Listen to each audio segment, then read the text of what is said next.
Donc typiquement, quelqu'un qui aime bien les maths, qui réussit bien en maths, il peut venir à l'INSEE, il va trouver certainement des cours qui seront à son goût et qui pourra choisir un métier dans lequel il utilise ses connaissances en mathématiques et il les applique dans des secteurs très concrets et très utiles. Ou encore quelqu'un qui s'intéresse aux mathématiques, mais aussi à leurs applications dans la société, sur des questions économétriques, économiques, la finance, les assurances. Cet étudiant ou cette étudiante trouvera certainement la formation de l'INSEE très intéressante et enrichissante.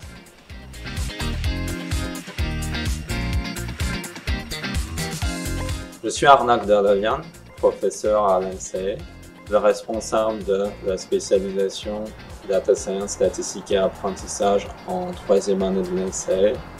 Je suis aussi le directeur du CREST, qui est le centre de recherche en économie et statistique, qui regroupe tous les enseignants-chercheurs et chercheurs de l'INSEE. Je suis chercheur qui travaille en mathématiques appliquées, en statistique et en machine learning, avec des applications en traitement d'images, vision par ordinateur et plus récemment, économétrie et réseau.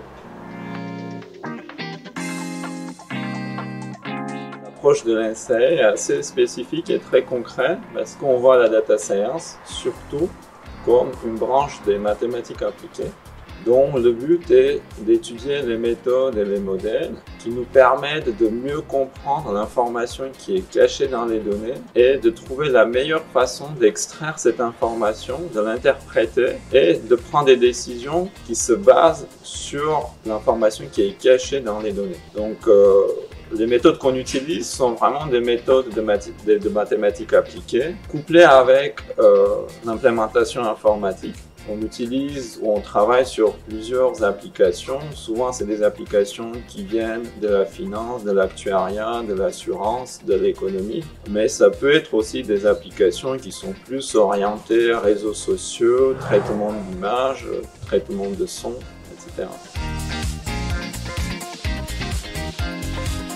Un ingénieur généraliste de la data, c'est quelqu'un qui a eu l'habitude de travailler avec les données qui viennent de différentes applications, qui maîtrisent les méthodes qui font l'état de l'art actuellement, qui permettent de visualiser ces données, d'analyser les données, d'en extraire vraiment les caractéristiques les plus importantes, et aussi de modéliser, de trouver les modèles mathématiques, des équations, on peut dire comme ça pour faire simple, qui caractérisent les données qu'on a observées et qui utilisent les méthodes informatiques les plus pointues pour estimer ces modèles et trouver les paramètres inconnus qui sont dans ces modèles.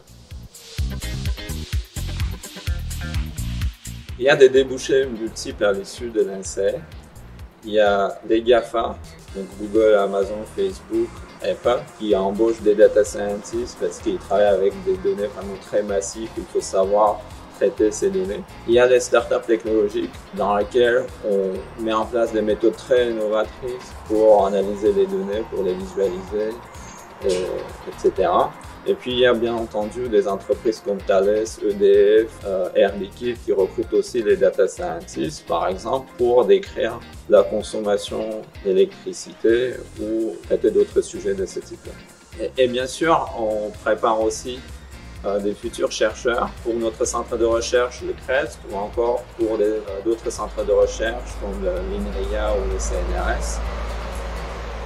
Parce que la recherche en statistique, en machine learning et en data science plus généralement est quelque chose qui est très actif maintenant, que ce soit du point de vue de mathématiques appliquées ou de l'informatique.